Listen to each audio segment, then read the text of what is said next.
Well, threes should be close. You know, we talk about this matchup. If it's a series, I'm predicting SSG and confidently. But this isn't a series. This is a best of one, essentially, before we move on to other game modes. And it's very easy to see a Rogue upset happening. This is a very close game.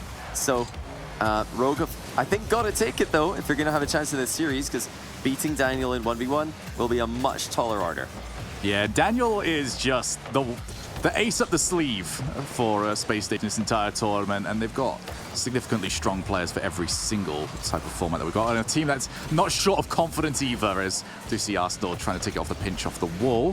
For those who's just joining us, we are running a crew battle format for this. If you've not seen it before, we start with threes. Next game will be selected by the loser of this one, and it will be a twos or a ones match, and then the game after that will be whichever format we have not played just yet. And then we just head into game 4 and 5, should we need them, where the next game will be, again, selected by the loser and cannot be the previous game played. That is saved, and blushes are spared by the defense.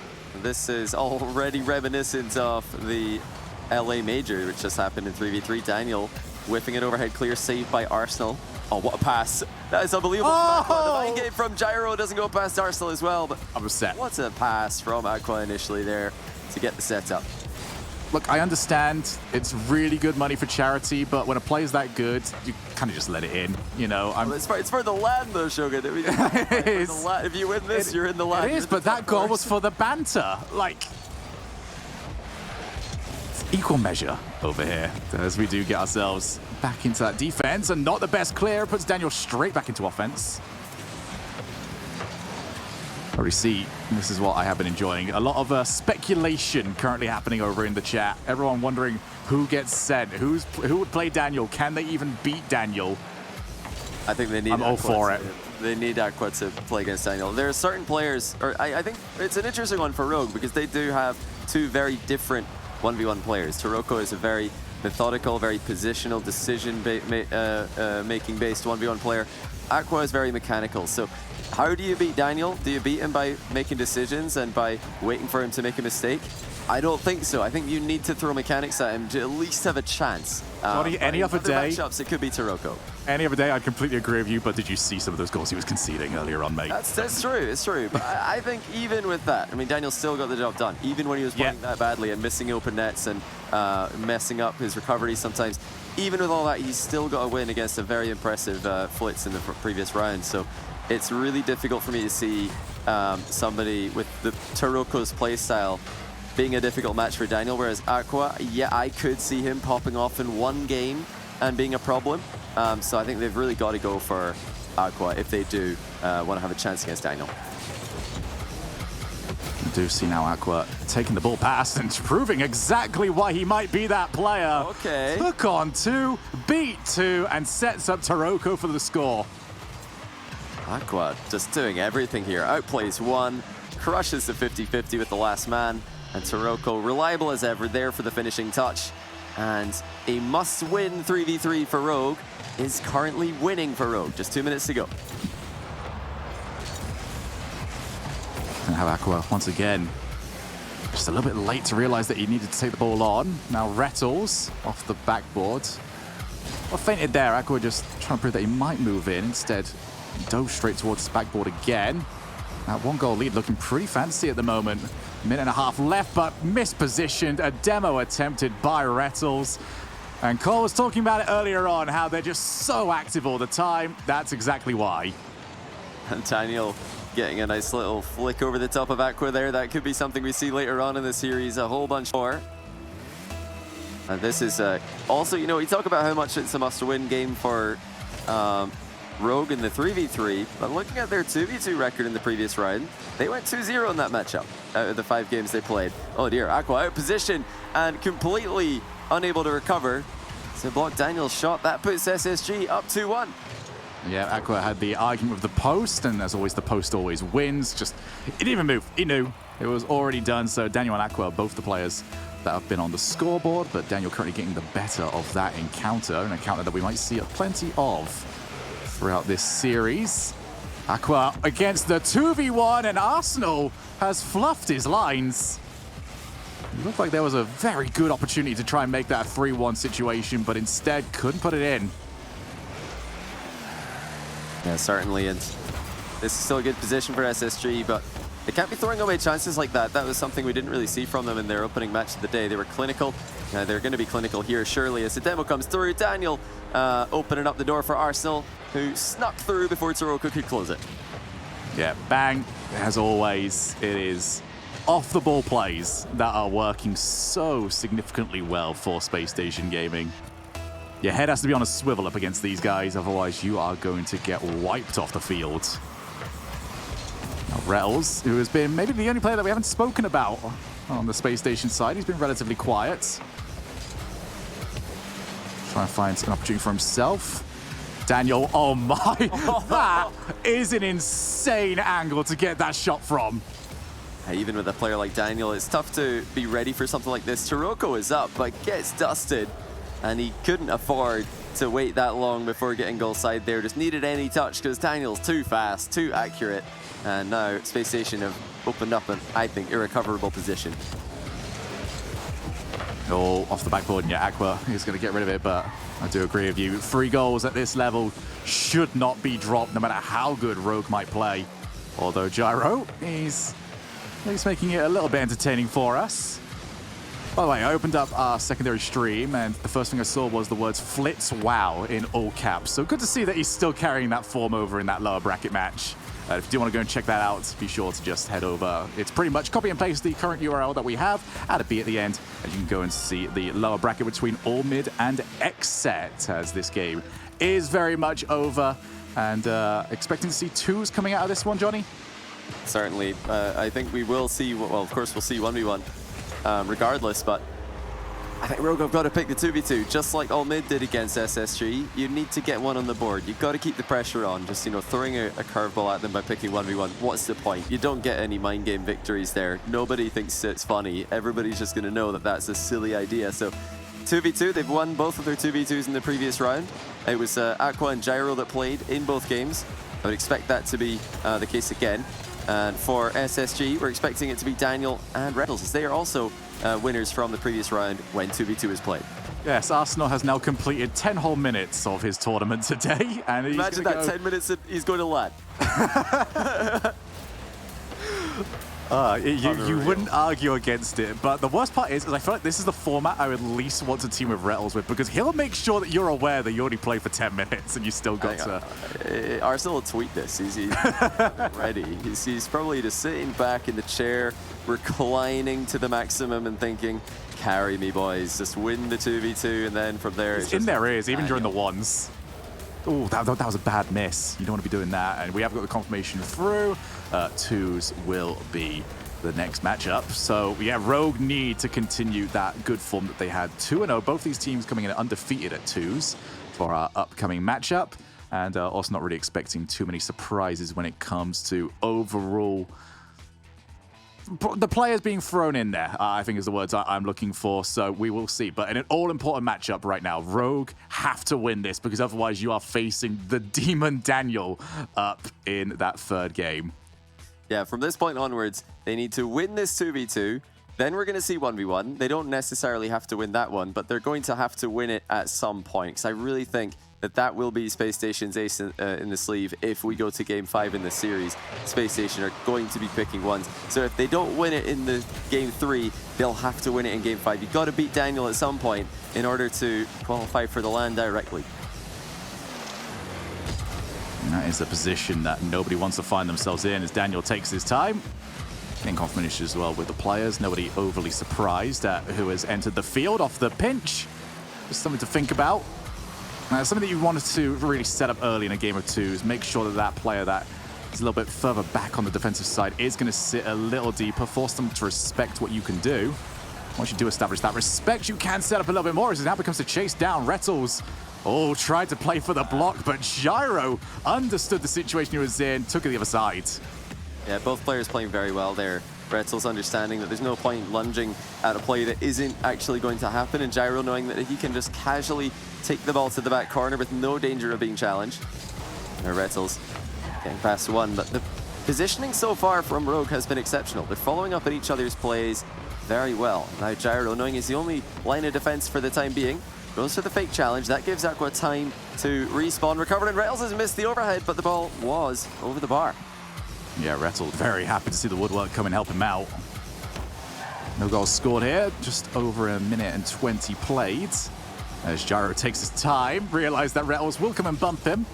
So maybe expect a couple of awkward plays as well from the side of Rogue. They will understand that. That bump is always on the way as... Johnny, I feel like I've seen what you've seen, but I don't want to confirm it. Yeah. Oh no, Gyro, he turned on ball cam. He was looking at the play. He wasn't looking at what was in front of him. What was in front of him was an Aqua who was more than ready to make a save. To be honest, I think either one of them would have been able to make contact there. It was one of those situations where anything but that. Yeah, if either one of them goes, great. But if both go, oh dear. Aqua trying to double. It's an own goal from Rettles. We've got imposters at both ends. Oh, and Arsenal's definitely telling him about it at the moment. Aqua slows down the play, forces the panic, and just him being there forces Rettles to go so much earlier than he was comfortable with, puts it into his own net. And the Johnny Boy giggles always tell you how funny a play certainly was. If you are new, by the way, to a Rocket League and want to know if a play was a missed play or a good play, just listen to Johnny. He will definitely inform you. Yeah, I got to enjoy that one once in live, then of course in the in-game replay, then I look over at the stream to watch it again, and a third time it's great to be able to watch those back multiple times. But Rettles immediately redeems himself. The top corner shot off a good kickoff. They've gone for the cheat and made it work. Rogue gonna have to do some defending immediately after this kickoff as well. Daniel flicks to the top corner. Aqua's there for it, and crucially, lands on the back wall to keep control of the ball. Really good thing for Daniel as well is how much boost he managed to get out of both players, not just one. As he continues to maintain control, jumping around, fakes out the first challenge. Rettles chooses not to go in. Sort of loitering over the 100 boost that didn't turn up for him. This is what Daniel's going to do so well. Off the blind spot, constantly just swipe away at the ball. Now Aqua's turn. Wipes out one player. And Gyro, I would say, displeased with the power that ball was heading to his own side of the field. Couldn't follow it up. He's now up against two players. Daniel tried to dive on in. Aqua can't skate by without a bump. And you can see now Rogue are going for the more low percentage plays. They've got to dive in. They've got to take more risks and maybe leave themselves a little bit more exposed to a potential counterattack. Yeah, it's going to be difficult to get one past SSG. Rettles has own goal, their only goal of the game so far, but when it comes to getting the ball past both Rettles and Daniel in the midfield, quite difficult to do that because they're not leaving gaps. And Daniel finds one. 3-1. SSG running away with the series. Just nobody there. Nobody ready for it. A bit of miscommunication, low boost, either way. Yeah, it was Gyro. He was at the back. No boost at all. Couldn't get over to that one. And it's that little split second where something is wrong and it will catch you out. I do like the mix-up, though, from Rogue. They've got to get plays going. Rettles is avoiding all of the bumps and calmly dispatches the shot.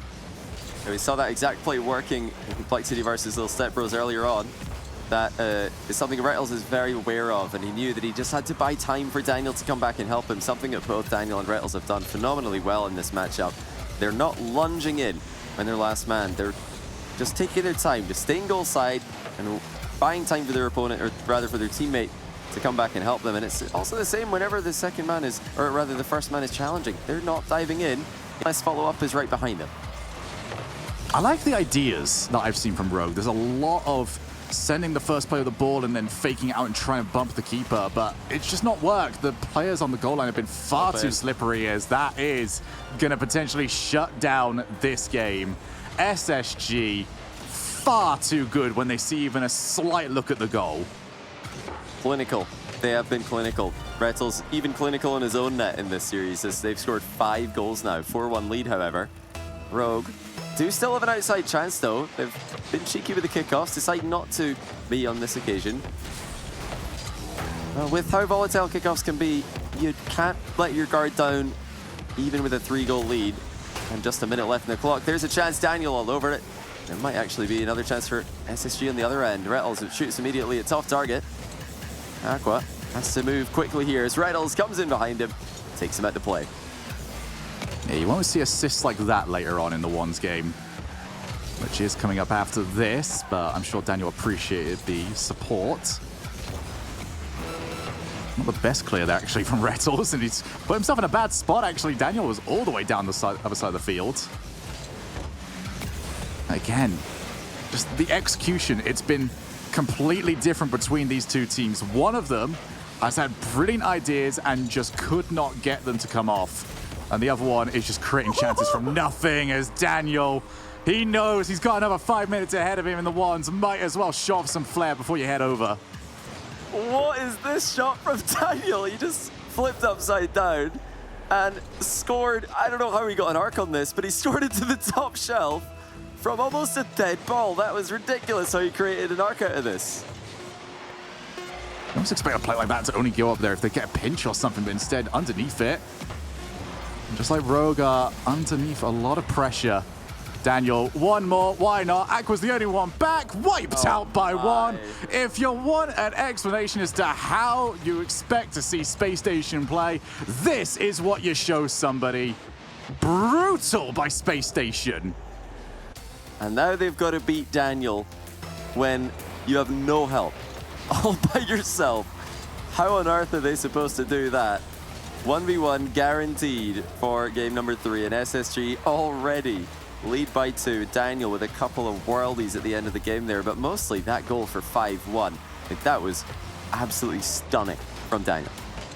And now you've got to beat Daniel. That's it. It's as simple as that. You might hit him twice, although maybe a win here might dissuade Spacestation from going back into that well.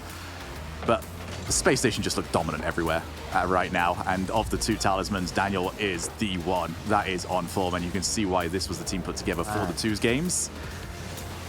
I mean, you're just hoping for a pop-off here. You need whoever you send into this ones to be playing the Rocket League of their lives, and to hope that continues for 10 more minutes afterwards. You know, if they can get one win against Daniel, that's great. But then, you know, Spacestation have won the 3v3 and the 2v2 as well, so they'd have to do pretty that confidently right as afterwards. Well. Yeah, so it's so hard to imagine. I mean, beating Daniel once that would already be so impressive, but to beat him again later on when inevitably SSG, well, I say inevitably, they just won the 2v2 6-1. Maybe they're just going to run back twos, but honestly, I think the smartest thing for SSG to do at this point would be to, even if Daniel loses the 1v1 here, run it back in game 5, because he has got such a consistent level in 1v1. But who knows? If Aqua can just pop off here, and it is going to be Aqua, I think this is the correct pick for Rogue. They ran with Taroko in the previous round. It's Aqua right now. He is the player with the highest pop-off potential in this Rogue roster, and he needs every ounce of it in order to have a chance in this matchup. Yeah, Daniel earlier on taken to the brink in his ones matchup, but it was also ones matchup that didn't look like he was fully serious for at times. Now you get to see what Daniel is capable of. Daniel wins the boost race. Aqua only able to grab a small pad 12. Not enough to defend against Daniel, who mind games him and goes up in a 1-goal lead already, 11 seconds. But don't write off Aqua. You know, we saw Daniel, you know, making a few misplays earlier on. He is definitely one of the best 1v1 players in North America, even in the world. But Aqua is up there. This guy has done incredible things in ones in the past as well. Let's see what he can do. Daniel's got all of the control to start us off. He's taking his time. He's making Aqua think. And unfortunately, Daniel just thinks far too far ahead. Yeah, making it difficult for him. Calls the bluff on the fake challenge. Pops it over the top of Aqua. And even if Daniel overhits this into the bar, he knows he has full control. He knows he can just steal the boost in the back corner, continue attacking. And luckily for Daniel, his accuracy is so good that he doesn't even have to think about plan B. Plan A successful. And he takes another possession off a strong kickoff to maybe even go up by 3. Flip reset for Daniel. And the chip into the ball, into the net will do it. And Rogue's upper bracket run is crumbling before our eyes. Yeah, it's a hat-trick of different styles as goal as well for Daniel. He's beat him in the play off the kickoff. He's beat him in the mind games, and now he's just shown those mechanics. Daniel is showing that there is very little way for Aqua to try and outplay him. Okay, that's a start. He goes for that's much something. better. Yeah, wave dash recovery kickoff. That's really smart to do if you're losing the standard kickoff. So Aqua making something happen here, but Daniel still turn it around. Quadruple. Yeah, 4 goals. I can beat you defending as well. even if Aqua manages to get into a possession play, manages to make it to midfield back and forth, you still have to get the ball past Daniel, who's one of the best goalkeepers in the world, as well as being unreal in offense. And Daniel's one of those players that you think you've beat him, you think that the goal is assured, and not only does he save it, he recovers before you, and you've just scored against you. As that one is the height of the crossbar, we found something that can stop Daniel. Over to the corner, and Daniel's just taking his time. He does not trust the pace of Aqua, although Daniel had a bit of an argument with the floor, and thankfully for him, the post is going to come to his rescue. Yeah, Aqua nearly snuck one in there. He managed to catch Daniel off the goal line, something that's rare to see. Daniel's just fully controlling the boost this entire time. He knows exactly how much boost Aqua's got, close enough to, if you asked him to guess, I think he'd get it within 10 that entire time. He's just been managing where this game is going to be played, and he slots one of the safest shots that you're going to see all day. This is the K-Dop special, if there ever was one. Just set up, all right, you're nowhere near me. This is all good, I can send this wherever I want to. For those of you aspiring ones players out there, that's pretty much where I'd say to start, if anywhere. Oh, get that play done. You're going to score that 9 times out of 10, as long as you are all good to go there. A lot more than a flip reset that's ever going to get you. Yeah, such a high percentage play from Daniel. It's forcing, you know, a lot of players are conceding there, even Aqua in this position. It looks like such a simple shot for Daniel because he's setting up such a huge angle and a huge run-up into the ball with an angle change as well. But if you look at that from the goalkeeper perspective, the ball just rockets towards your net at a ridiculous rate of knots. So even if you do get a save on it, you're probably forced into your own goal, probably forced into a bad recovery, and you probably have to say goodbye to your back corner boost because Daniel's hoovering all the boosts up right now. He's taking the mid, taking his own back corner. Aqua trying to find the small pads so he can just keep up to pace here. And even if you do get a good challenge, as that's the crossbar again, Daniel, he's just flinging himself around. Full control. Oh my goodness, exactly Daniel! That was so cheeky. He just doesn't give Aqua a 50-50. All Aqua wants here is a 50-50, but Daniel sneaks in, and he doesn't even flip into the ball, just chips it past him. And at this entire play, this entire back and forth, Daniel has put Aqua in awkward positions. He's kept his boost number low, so there's nothing Aqua can do. 6-0, 2.5 minutes. It would be a disservice if we were to say that this game is over, because, well, we've seen enough ones where leads are never really all that safe. But with the way Daniel's playing, I think the majority of this tournament needs to be happy that this will be the last time he gets to play today. And he might cool down a little bit between now and tomorrow, because this form of Daniel, you're not touching it. Yeah, this is insane. I mean, the biggest competitive comeback I've ever seen in 1v1 was a 7-goal comeback. So we need to equal the biggest comeback of all time in order for Aqua to... Ironically, I've thrown away that sort of lead as well, so hey. Oh, here we go. It all starts to the kickoff goal. Aqua's managed it, so first step. And the problem for Aqua, and the reason I really don't think a comeback is going to happen right now, is that Daniel is crushing the kickoffs. Daniel has been so mechanically on point with his kickoffs today. We saw 1 goal there for Aqua, but it's so hard to imagine. You're not doing that multiple times. Yeah, never mind goals. Forget even possessions against Daniel's kickoff 6 times in a row. Oh, we tried though. I do like the idea that Aqua, you don't see players double up all that often. It's usually they consider it a bit too obvious. Daniel, I mean, what do you say? That was horrible. He's absolutely brutalizing Aqua at the moment as he just rolls the ball underneath him. Aqua expecting a high pop there. He thinks Daniel's going to chip it into the top shelf. No, Daniel rolls it under him. And that's another 7-goal lead, but a different scoreline. Arsenal's actually just left him. He knows. He's probably just signed up for the day and thought, yep, I've seen all I need to see. 10 minutes of gameplay for Arsenal, and he's through to the upper finals. Should things stay as they are, no real reason to think that they won't. Aqua, his only goal coming off a delayed kickoff. As for Daniel, he has just showcased everything that makes him so great in ones. And I think this is also a great opportunity for him because there's so many people that have maybe only watched RLCS Freeze. They've heard us talk so much about how good Daniel is in these sort of positions. Finally getting the chance to see Daniel in his natural habitat. Yeah, he's as good as we hyped him up to be, if not then some. Not a bad play there from Aqua. Daniel not getting it back for it. Well played from Aqua. He tried to go for a fake underneath Daniel, who reacted to it, but reversed right back into position. And it's rare that you see any kind of reversing in Rocket League lead to a good play, but that's exactly what Aqua had to do to pull the shots off. And, you know, it isn't really a comeback that's likely, but Aqua going to try and grind out as many goals as he can here. Just see what happens, because this is great practice for him. He'll have to play 1v1 later on in the tournament, I imagine, as it does not end here for them. This is just the upper bracket semi-final. You go down to he's the already lower got to play bracket. again today. Yeah, you need to win the next round. They'll be in the lower bracket round 2 after this, and if they lose that, they are out. So they'll have to play for the LAN qualification again. They're clearly going to be losing this one. It's interesting to see what Aqua tries to experiment with. I think the main weakness that I've noticed from him is a lack of reliable kickoff diversity. And against a player like Daniel, you need to have so many kickoffs at your disposal if you're going to throw him off, which Aqua wasn't able to do. I think maybe just throwing in a couple of half flips on the diagonal, maybe just even a fake kickoff, the one that we saw, which didn't work. The fact that it didn't work doesn't mean it's a bad idea. He has to keep mixing it up, because going back to the standard kickoff time and time again, when you're losing them, it's not a good idea.